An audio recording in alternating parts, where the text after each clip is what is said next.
आपके इतने फैंस जुड़ गए हैं साथ में और इतना मतलब लोग पसंद कर रहे हैं।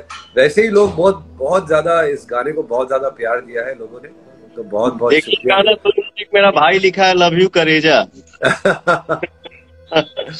सबको प्रणाम मेरा भाई। ये हमारे लिए सौभाग्य की बात है।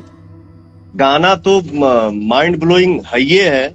मतलब जिस जिस दिन से गाना सुना है उसी दिन से आपने जो प्यार दिया है और आपने जो मतलब रिस्पॉन्स दिया है, और वीडियो आपका, आपने जो काम किया है वीडियो में, बहुत ही मतलब काबिले तारीफ है।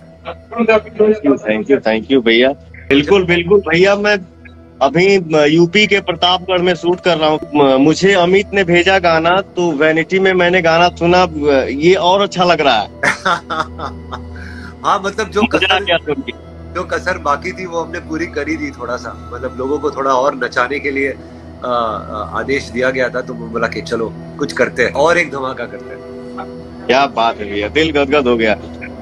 ये इंस्टाग्राम पे लाइव है सलीम भैया, और सलीम भैया का छोटा भाई, आप सबका दुलार प्यार पवन भी लाइव है।